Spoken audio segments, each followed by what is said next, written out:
In this video, I'm going to talk to you about how to approach the construction of an IDF room, or an independent distribution frame. Also, this applies to main distribution frames, basically the rooms that are dedicated for communications, for structural cabling, for any of your low voltage systems. And so this has a huge impact on the project overall production plan and schedule, and I want to just give you some tips and tricks that you can follow as we go along. So if you're into that, you've come to the right place.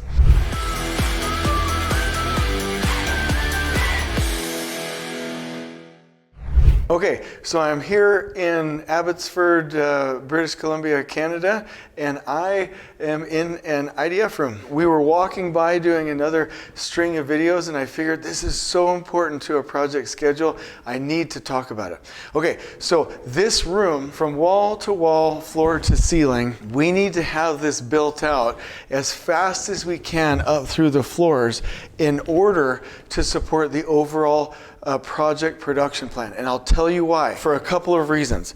We want to blow hot and cold air throughout the building from a commissioning standpoint in the latter part of the project. So what we need to do is understand that timeline from the time that we come in with site utilities to the entry rooms down in the basement level, and then up through the building through the electrical rooms, IDF rooms, and chases, so that we can get to the roof. And then once we get to the roof, this room has a direct effect on our ability to get controls cabling to the air handlers and the HVAC equipment, and to get our racks fully fitted out so that the internet throughout the building is live and the building management system can talk to all of its component parts for commissioning. So let me give you some tips and tricks as you do this. First and foremost, in your rough-in stages, you'll want this room, meaning the walls and any of the fire caulking and the preparation of any pads in this room, to be one of the first things that you do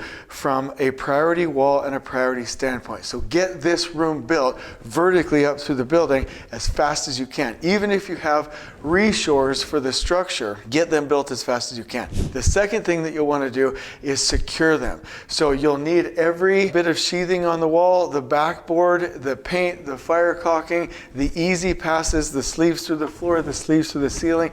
Get it put together, painted, cleaned, and secured. We will want the door on, we will want the door able to be locked. The second thing that we'll really want to do is make sure that all structural cabling, fire alarm cabling, communications cabling can come through the easy passes, through the sleeves in the floor, and land in the actual building. Now, for the owner to start to install the racks and then later on the equipment, obviously you will need lighting, you will need to have a moderate temperature control, you'll need power to the actual room, which is obviously what you would need for lighting. And then what they will do is they will start to install the racks, and then you're going to focus on fire caulking, sealing, cleaning, and protecting the floor so that they can actually install the equipment and start landing cabling to the equipment themselves. Stay with your owner on this. Stay with their facilities representatives.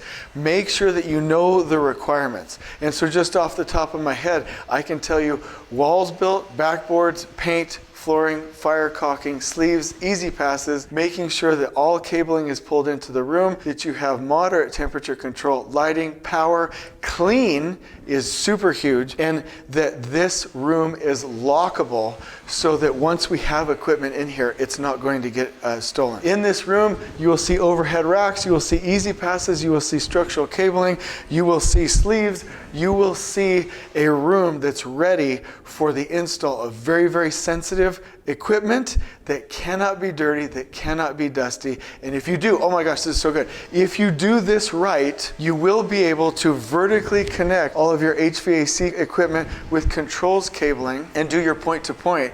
And you will be able to bring the internet online to run your building management system for your commissioning operations. So hopefully being out here in the field has given you a little bit of a perspective. Make sure that that is happening. We will give you a checklist in the description below, but I really hope you've enjoyed this video. On we go.